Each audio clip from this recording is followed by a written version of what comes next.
নমস্কাৰ আজি আমি গণিতৰ কিছুমান সমস্যা সমাধান কৰিম আৰু এই যে এক্সপেক্টেড কোৱেশ্চনছ সিৰিজ হয় এই সিৰিজৰ এইটো হৈছে দ্বিতীয় খণ্ড যত নেকি আমি পূৰ্বতে আহি যোৱা আগৰ পৰীক্ষাত আহি যোৱা প্ৰশ্নৰ লগত ৰিজাই কেনে তুলনা কৰি কেনে আমি কিছুমান সমস্যা সমাধান কৰো ফাৰ্স্ট কোৱেশ্চনত কি দিছে if 2/3 of A is equal to 30% of B is equal to 0.5 of C then A is to B is to C is ইয়াতে কি দিছে এৰ 3 ভাগৰ 2 দিছে হয়নে এৰ অফ মানে ৰ হয় অসমীয়াত যেটো নেকি বিৰ 30% ৰ সমান আৰু সিৰ 0.5 ৰ সমান হয় যদি হয় এনেকুৱা যদি হয় তেতিয়া হলে A is to B is to C কিমান হ'ব হেতু খুদিছে তো ইয়াতে আমি কি কৰো আমি দুটা পাৰ্টত সজাই লও যেহেতু 2/3 of A is equal to 30% হয় এটো আমি ফাৰ্স্ট পাৰ্ট হিচাপে লিখিম 2/3 of মানে multiply হয় into A is equal to 30% মানে আমি কি লিখিব পাৰিম 30% মানে হৈছে 30 out of 100 30% মানে কি হয় 30 out of 100 হয় of মানে আকৌ কি আহিব B আহিব এখিনি আমি ফাৰ্স্ট পাৰ্ট হিচাপে লিখিলো হয়নে আকৌ এইখিনি 30% of B is equal to 0.5 of C এখিনি আমি সেকেন্ড পাৰ্ট হিচাপে লিখিম আমি উলিয়াব কি লাগে A is to B C উলিয়াব লাগে নে না লাগে লাগে তো হেইকাৰণে আমি কি কৰিলম আমি এটো ব্ৰেক কৰিলম এনেকে উলিয়াইলম A is to B উলিয়াইলম প্ৰথমতে তাৰ পিছত B is to C উলিয়াম তাৰ পিছত আমি directly A is to B is to C উলিয়াব পাৰিম ওকে তো এখিনি কি আছে 30% অৰ্থাৎ 30% মানে হৈছে 30 out of 100 of আছে B is equal to তাৰপিছত আছে 0.5 0.5 তো আমি কি লিখিব পাৰো 5 upon 10 লিখিব পাৰো নে নোৱাৰো পাৰো 5 upon 10 into C এটা কি হ'ব 0 0 কাট খাই যাব হয়নে 0 0 কাট খাই যাব এটো ক্রস মাল্টিপ্লিকেশন কৰি দিওক এনেকে ক্ৰস মাল্টিপ্লিকেশন কৰি দিওক তেতিয়া কি হ'ব চাও স্টেপ বাই স্টেপ কৰি দিছো A is equal to cross multiplication 2 পূৰণ 10 20 3 পূৰণ 3 9 এফালে আছে B তো B তো আমি লেফট সাইডত লৈ আহিম তেতিয়া কি হ'ব A upon B হ'ব is equal to 9 upon 20 অৰ্থাৎ ইয়াৰ পৰা আমাৰ কি উলাই আহিলে A is to B উলাই আহিলে is equal to 9 is to 20 উলাই আহিলে ওকে তো এইখিনি পাৰ্ট আমি এতিয়া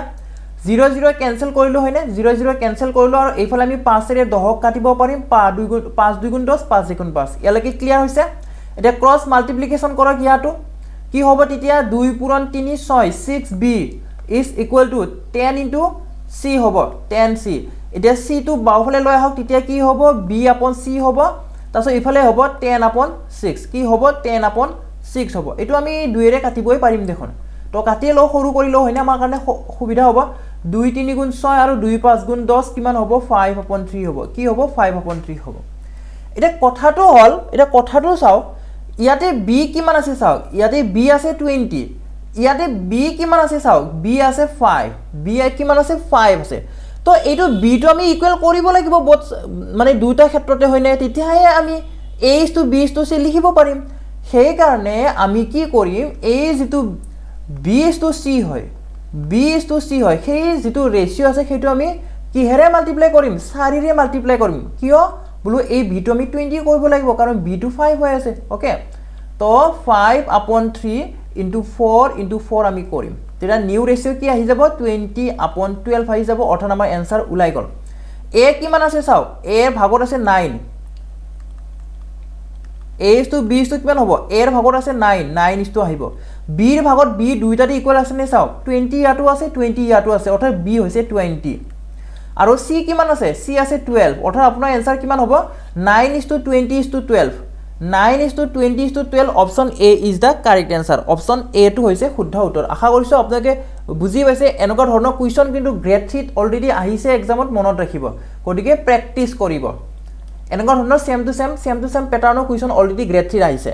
গতিকে ইয়াতে মই স্টেপ বাই স্টেপ কৰি দিয়া কাৰণে অকমান দিঘলে যেন লাগিব পাৰে next question if A is to B is equal to 2 is to 3 B is to C is equal to 4 is to 5 and C is to D is equal to 6 is to 7 then A is to D কিমান হ'ব হেতু হদিছে A is to D A অনুপাত D কিমান হ'ব হেতু হদিছে তো আগৰ নিচিনা আমি এটো লিখিলম A is to D is equal to কি দিয়া আছে 2 is to 3 দিয়া আছে এটো পাৰ্ট কৰি দি থৈ দিয়া আছে আমাক B is to C কিমান আছে 4 is to 5 আছে আৰু C is to D কিমান আছে C is to D আছে 6 is to 7 6 is to 7 প্ৰতিটো ক্ষেত্ৰতে আমাৰ কি আছে চাওক বেলেগ বেলেগ আছে মানে এইটো চাওক বি ইয়াতে আছে 3 ইয়াতে কিমান আছে 3 আছে বি ইয়াতে বি কিমান আছে 4 আছে সি ইয়াতে কিমান আছে 5 আছে সি ইয়াতে কিমান আছে 6 আছে হয়নে নহয় তো সেইটো কাৰণে এইটো আমি আগতে কি কৰি ল'ব লাগিব আগতে এইবিলাক মানবিলাক ইকুৱেল কৰি ল'ব লাগিব যেনেকৈ সি ইয়াতো সি এই দুটা চাওক সি সি চাওক ডিফাৰেণ্ট ডিফাৰেণ্ট আছে নাই 5 আৰু 6 আছে নাই বোলো আছে তো 5 আৰু 6 লসাগু কিমান হয় 30 হয় ওকে 30 হয় সেই কাৰণে আমি কি কৰিব লাগিব সিৰ ভ্যালুটো ইয়াতো 30 কৰিব লাগিব ইয়াতো 30 কৰিব লাগিব সেইটো কাৰণে আমি এই যে ৰেশিও আছে সেই ৰেশিওটো ইয়াতে কিমান মাল্টিপ্লাই কৰিম বোলো 6 এৰে মাল্টিপ্লাই কৰিম তাসো ইয়াতে কিমান কি হেৰে মাল্টিপ্লাই কৰিম 5 এৰে মাল্টিপ্লাই কৰিম কিয় মাল্টিপ্লাই কৰিলো যাতে আমাৰ সিৰ ভ্যালুটো দুইটা ক্ষেত্ৰতে ইকুৱেল হৈ যায় তো ইয়াতে কিমান আহিব নিউ ৰেশিও 6 4 গুণ 24 24 6 5 গুণ 30 আৰু ইয়াতে কিমান আহিব 5 6 গুণ 30 আৰু 5 7 গুণ 35 আমাৰ কোনটো মিলি গল চাওক আমাৰ c2 মিলি গল ওকে এতিয়া চাব ইয়াতে b2 ইকুৱেল হৈ আছে নেকি এতিয়া চাব ইয়াতে b2 চাওক এতিয়া b2 ইয়াতে আছে 3 ইয়াতে কিমান আছে ইয়াতে আছে 24 ইয়াতে আছে 24 ইয়াতে আছে 3 প্ৰথম ক্ষেত্ৰত আছে 3 নেক্সটত আছে সেকেন্ড আছে 24 অৰ্থাৎ দুটা ভ্যালু আমি ইকুৱেল কৰিব লাগিব 24 আমি কৰিব পাৰিম কাৰণ 3 ৰে 8 মাল্টিপ্লাই কৰিলে 24 আহি যাব সো এইটো আমি কি কৰিম 8 ৰে মাল্টিপ্লাই কৰিম 8 ৰে পূৰণ কৰি দিম তেতিয়া কিমান হ'ব 8 2 গুণ 16 আৰু 8 3 গুণ 24 তো ইয়াৰ পৰা আপোনাৰ ৰেশিওটো উলাই আহিলে হয়নে নহয় কি লাগে a is to d লাগে a আছে কিমান 16 a আছে কিমান 16 আৰু d কিমান আছে d লাষ্টত আছে 35 অৰ্থাৎ আপোনাৰ 16 is to 35 is the correct answer option c টো হৈছে শুদ্ধ উত্তৰ next if 30% of a is equal to 0.25 of b is equal to 1/5 of c then a is to b is to c is এটা কৈছে কি যে a এর 30% b এর 0.25 এর সমান হয় যেটো নেকি c এর 5 ভাগৰ 1 অংশৰ সমান হয় তো এটা কথা চাওক ইয়াতে পাৰ্সেন্টত দিছে ইয়াতে দশমিকত দিছে ইয়াতে ভগ্নাংশত দিছে তিনিটা আমাৰ অকম বেলে বেলে হয় না তো এই যেটো 1/5 হয় সেইটো আমি দশমিকত লিখি লব পাৰিম হয়নে বলো এটো দশমিকত লিখি লব পাৰিম দশমিক লিখি ললে কিমান হ'ব দশমিকত লিখি ললে নিলিখিলেও কথা নাই বাৰু ঠিক আছে বাৰু নিলিখো ঠিক আছে নিলিখো বাৰু এটা চাব এই প্ৰথম 1 নম্বৰ কুৱেশ্যনৰ দৰে আমি পাৰ্ট কৰি লও প্ৰথমতে কি কৰি লও 30% যেটো নেকি আমি কি লিখিব পাৰিম 30 আউট অফ 100 লিখিব পাৰিম ইনটু কি হ'ব a হ'ব ইজ ইকুৱেল টু এটো আমি ভগ্নাংশত লিখি লও দিয়া হয় না ভগ্নাংশত লিখি লও তো ভগ্নাংশত লিখি ললে কি হ'ব দশমিকৰ পিছত আছে দুটা অংক অৰ্থাৎ 25 upon 100 আমি লিখিব পাৰিম 25 upon 100 কেনেকৈ কি লিখিব পাৰিছো আমি কাৰণ ইয়াতে দশমিক 25 আছে দশমিকৰ পিছত দুটা অংক আছে সেইকাৰণে তলত 100 আহি গৈছে ইয়াতে আহিব b এতিয়া চাব 100 100 কাটি দিব পাৰিম 100 100 কাটি দিব পাৰিম 5 5 গুণ 25 5 6 গুণ 30 কাটি দিব পাৰিম ডাইৰেক্টলি হয়নে তো এইখিনি লগে কি থাকিব চাব 6a আকৌ এবাৰ লিখি দিছো বাৰু 6a is equal to 5b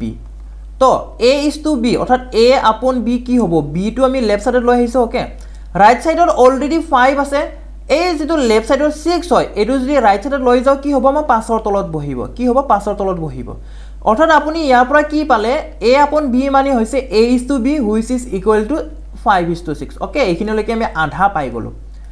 এটা চাবা আকৌ কি আছে এইখিনি কি হয় 0.25 of b is equal to 1/5 of c হয়নে নহয় তো এইখিনি পৰা এটা ৰেশিও এটা পাই যাম আমি আকৌ চাব কি হ'ব এটো মই কি লিখিব পাৰো বুলি কৈছে 0.25 to 25 upon 100 লিখিব পাৰো into b is equal to 1/5 of c 1/5 of c okay এইখিনি এতিয়া চাব এই পাশে এই 100 কাটিব কেইবাৰ বলো 20 বাৰ কাটিব হয়নে 20 বাৰ কাটিব এতিয়া 5 5 গুণ 25 5 4 গুণ 20 আকৌ আমি তলে উপৰে 5 ৰে কাটিব পাৰিছো হয়নে 5 ৰে কাটিব পাৰিছো তো এতিয়া 20 to c কিমান হ'ব চাওক 20 to c অৰ্থাৎ b upon c কিমান হ'ব 4 টো ইফালে যাব 5 টো তলত আহিব অৰ্থাৎ 4 upon 5 হ'ব কি হ'ব 4 upon 5 অৰ্থাৎ ইয়াৰ পৰা আপোনাৰ 20 to c কিমান উলাই আহিলে 4:5 উলাই আহিলে কি উলাই আহিলে 4:5 উলাই আহিলে এতিয়া চাব ইয়াতে b আছে 6 ইয়াতে b আছে 4 দুটাটো ইকুৱেল কৰিব লাগিব হয়নে নহয় তো দুটাৰ কেছত ইয়াতে 6 ইয়াতে 4 দুটাৰে এলসিয়াম হ'ব আপোনাৰ 12 এলসিয়াম হ'ব 12 অৰ্থাৎ আপুনি কি কৰিব লাগিব আপুনি দুটা ক্ষেত্ৰতে b ৰ ভ্যালুটো 12 কৰিব লাগিব দুটা ক্ষেত্ৰতে b ৰ ভ্যালুটো কি কৰিব লাগিব 12 কৰিব লাগিব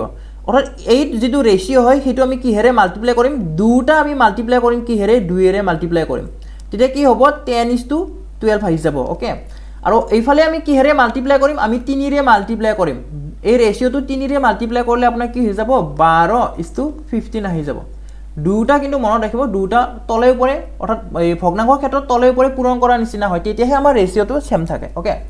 তো আমাৰ এনসাৰ কি আহিব এতিয়া চাও আমাৰ এনসাৰ আহিব 10:12:15 আহিব 10 আহিলে a এটো হৈছে a b কিমান আছে চাও b দুটাৰে 12 আছে অৰ্থাৎ b ভ্যালু 12 হয় আৰু c হৈছে 15 অৰ্থাৎ 10:12:15 is the correct answer option D হৈছে ইয়াৰে শুদ্ধ উত্তৰটো অপশন ডি টো হৈছে ইয়াৰে শুদ্ধ উত্তৰ নেক্সট কোৱেশ্চন খুব ধুনিয়া এটা কোৱেশ্চন হয় ইয়াতে কি দিছে the ratio of monthly incomes of a and b is 9:8 and their monthly expenditure are in the ratio 7:6 if each of them saves rupees 8,000 per month find the sum of their monthly incomes a আৰু b ৰ মাহিলী উপাৰ্জনৰ অনুপাত দিয়া আছে 9:8 আৰু যদি তেওঁলোকে প্ৰত্যেককে প্ৰতি মাহে 8,000 টকাকৈ ৰাহি কৰে তেন্তে তেওঁলোকৰ মাহিলী ব্যয়ৰ অনুপাত 7:6 হয় তেওঁলোকৰ মাহিলী উপাৰ্জনৰ যোগফল কিমান হ'ব খুদিছে অৰ্থাৎ a আৰু b যেটো উপাৰ্জন হয় হেতুৰ যোগফল কিমান হ'ব হেতু আমাক খুদিছে তো ইয়াতে চাব মাহিলী উপাৰ্জনৰ অনুপাত দিয়া আছে 9:8 তো আমি কি ধৰো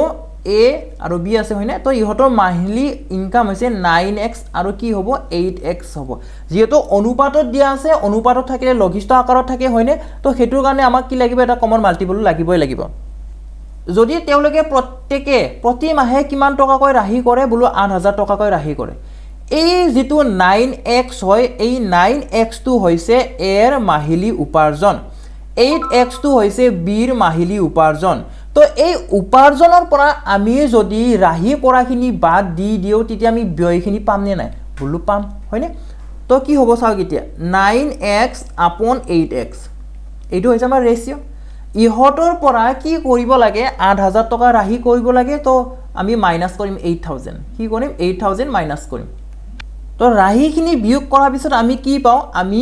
ব্যয়খিনি পাও হয়নে ৰাহিখিনি মাইনাস কৰিলে আমি ব্যয়খিনি পাম যেটো নেকি আমাৰ অনুপাতত কি দিয়া আছে 7:6 অৰ্থাৎ 7/6 আহি যাব তো প্ৰথমতে আমি কি কৰো প্ৰথমতে আমি x ৰ ভ্যালুটো আমি নিৰ্ণয় কৰিম এইটো সমাধান কৰি কিনে x ৰ ভ্যালু নিৰ্ণয় কৰিম কি উলিয়াব লাগিব আপুনি লাষ্টত 9x + 8x আপুনি উলিয়াব লাগিব যোগ কৰিব দিছে যেহেতু তো ইয়াতে ক্ৰস মাল্টিপ্লিকেশন কৰি দিয়ক কি হ'ব 7 আৰু 8x 7 8 গুণ 56 56x minus 7 8 গুণ 56 56,000 is equal to এফলে ক্রস মাল্টিপ্লিকেশন কৰক 6 into 9x 6 9 গুণ 54 54x minus 6 8 গুণ 48 48,000 তো এতিয়া চাব এফলে আছে 56x এফলে আছে 54x তো 56x ৰ পৰা 54x যদি আমি মাইনাস কৰো তেতিয়া কি থাকিব আপোনাৰ 2x থাকিব কি থাকিব 2x থাকিব 56,000 ৰ পৰা আপুনি 48,000 মাইনাস কৰক তেতিয়া কি থাকিব আপোনাৰ তেতিয়া আপোনাৰ 8,000 থাকিব কি থাকিব 8,000 থাকিব তো x ৰ ভ্যালু কি পাব ইয়াৰ পৰা x ৰ ভ্যালু কি পাব 2x ৰ ভ্যালু যদি 8,000 হয় তেতিয়ালে x ৰ ভ্যালু কি হ'ব 4,000 হ'ব কি হ'ব 4,000 হ'ব গটিকে এইখিনি আমি পালো 4,000 পালো উলিয়াব কি লাগি বুলি কৈছো মই 9x + 8x ৰ ভ্যালু উলিয়াব লাগে ইয়াতে চাব আপোনাৰ উলিয়াব কি দিছে 9x + 8x হয়নে 9x + 8x 9x হৈছে a ৰ ইনকাম 8x হৈছে b ৰ ইনকাম গটিকে দুজনৰ যেটো যোগফল উলিয়াব দিছে দুজনৰ যোগফল কিমান হৈ আছে ইয়াতে 9 8 17 17x হৈ আছে নাই বলো 17x হৈ আছে 17 into x ৰ ভ্যালুটো অলৰেডি পাই আছে আমি কি হয় 4,000 হয় এতিয়া মাল্টিপ্লাই কৰক आंसर আহি গল 7 4 গুণ 28 খাতে 2 4 গুণ 4 6 68,000 is the correct answer 68,000 হ'ব ইয়াৰে শুদ্ধ উত্তৰ option C is the correct answer next if x is to y is equal to 4 is to 5 then 3x plus y is to 5x plus 3y ৰ value কিমান হ'ব খুদিছে okay তো ইয়াতে x হৈছে 4 আৰু y হৈছে 5 x ৰ value হৈছে 4 y ৰ ভ্যালু হৈছে 5 যেটো আনি কিনে আপুনি ডাইৰেক্টলি ইয়াতে পুট কৰি দিয়ক তেতিয়া आंसर ওলাই যাব তো কি হ'ব চাও 3 into x ৰ ভ্যালু কিমান হয় x ৰ ভ্যালু হৈছে 4 মই ইয়াতে কৰি দেখুৱাই দিছো যাতে সকলোৱে বুজি পোৱাত সুবিধা হয় y হৈছে 5 ওকে তো ওপৰৰ লবখিনি আমি বহুৱাই দিলো এতিয়া হৰখিনি বহুৱাম 5 into x is 4 plus 3y আছে হয়নে 3 into 5 3 4 গুণ 12 12 পাছে 17 5 4 গুণ 20 আৰু 3 5 গুণ 15 দুটা যোগ কৰিলে হ'ব আপোনাৰ 35 অৰ্থাৎ আপোনাৰ যেটো ৰেশিও হয় that is 17:35 17:35 option C is the correct answer আপোনালোকে প্ৰেক্টিস কৰিব নেক্সট খুব ইম্পৰ্টেন্ট আৰু খুব গুৰুত্বপূৰ্ণ এটা কোৱেশ্চন হয় খুব ইন্টাৰেষ্টিং এটা কোৱেশ্চন হয় প্ৰেক্টিস কৰিব এনেকুৱা ধৰণৰ question if 3900 is divided among A, B and C in the ratio 1/2:1/3:1/4 find out how much rupees C got যদি আমি 2/1 অনুপাত 3/1 অনুপাত 4/1 অনুপাতত 3900 টকা A, B আৰু C ৰ মাজত বিভক্ত কৰা হয় তেন্তে C এ কিমান টকা পাব হেতু খুদিছে যেটো জিমান ৰেশিও দিয়া আছে সেই ৰেশিওটো আমাৰ ভগ্নাংশত আছে তো হেতু কাৰণে আমি কি কৰিম এই ভগ্নাংশৰ পৰা ধুনিয়াকে আমি কি কৰিম আমি অখণ্ড সংখ্যাত লৈ যাম প্ৰথমতে মানে ধৰ ভগ্নাংশটো নোহোৱা কৰিম আমি ওকে ভগ্নাংশটো নোহোৱা কৰিম তো ভগ্নাংশটো নোহোৱা কৰিবৰ কাৰণে আমি কি কৰিম আমি এই 2 3 4 যে আছে এই 2 3 4 লখাগৰি গুটিকেটা আমি পূৰণ কৰি দিম তো 2 3 4 লখাগু কি হয় 12 হয় অৰ্থাৎ আমি 12 ৰে গুটিকেটা পূৰণ কৰিম এইটো আমি 12 ৰে পূৰণ কৰিম এইটো আমি 12 ৰে পূৰণ কৰিম এইটো আমি 12 ৰে পূৰণ কৰিম তেতিয়া কি হ'ব 2 এ 12 কাটিব 6 বাৰ 3 এ 12 কাটিব 4 বাৰ 4 এ 12 কাটিব 3 বাৰ অৰ্থাৎ আপোনাৰ যেটো ৰেশিও হয় সেই ৰেশিওটো হৈছে 6:4:3 তাকে আমাক কি কৰিছে অকনমান টাফৰ নিচিনা কৰি কেনে অকমান পাজল লগাই কেনে কি হত ভগ্নাংশত কৰি দিছে ওকে তো আমাৰ ৰেশিও কি হয় 6:4:3 হয় 6:4:3 হয় তো এই গিটা অনুপাতৰ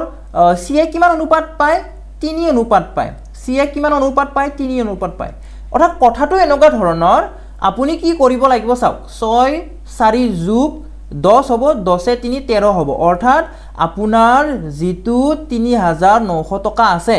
সেই 3900 টকা আপুনি 13টা ভাগ কৰিব লাগে কেইটা ভাগ কৰিব লাগে 13টা ভাগ কৰিব লাগে তেতিয়া হলে এটা ভাগত কিমান পৰিব এটা ভাগত কিমান পৰিব 300 টকা নপৰিবনে 13 3 গুণ কিমান হ'ব 39 হ'ব হয়নে 13 3 গুণ 39 বাকি দুটা 0 আছে অৰ্থাৎ 300 টকা আপুনি এটা ভাগ মানে কি হল 300 টকা হল ইয়ালৈকে বুজি পাইছে C এ কিমান ভাগ পাইছে চাওক C এ কিমান ভাগ পাইছে C এ পাইছে 3টা ভাগ C এ কেইটা ভাগ পাইছে বলো 3টা ভাগ পাইছে তেতিয়ালে 3টা ভাগৰ মান কিমান হ'ব এটা ভাগত থাকে 300 টকা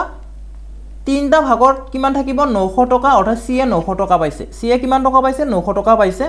option C is the correct answer option C টো হৈছে শুদ্ধ উত্তৰ যদি C এ 900 টকা পায় তেতিয়া হলে B এ কিমান টকা পাইছে যদি উলিয়াব দিয়ে তেতিয়া কি হ'ব তেতিয়া উলিয়াব দিলে 1200 টকা কিমান টকা 1200 টকা A কিমান টকা পাব A পাব 1800 টকা গুটেখিনি যোগ কৰিলে 3900 টকা হয়নে নহয় চাও আমি 900 টকা আৰু 1200 টকা আৰু 1800 টকা গুটেখিনি যোগ কৰিলে 3900 টকা পায় নে নাপায় চাম আমি তো 9 আৰু 12 কিমান হ'ব 2100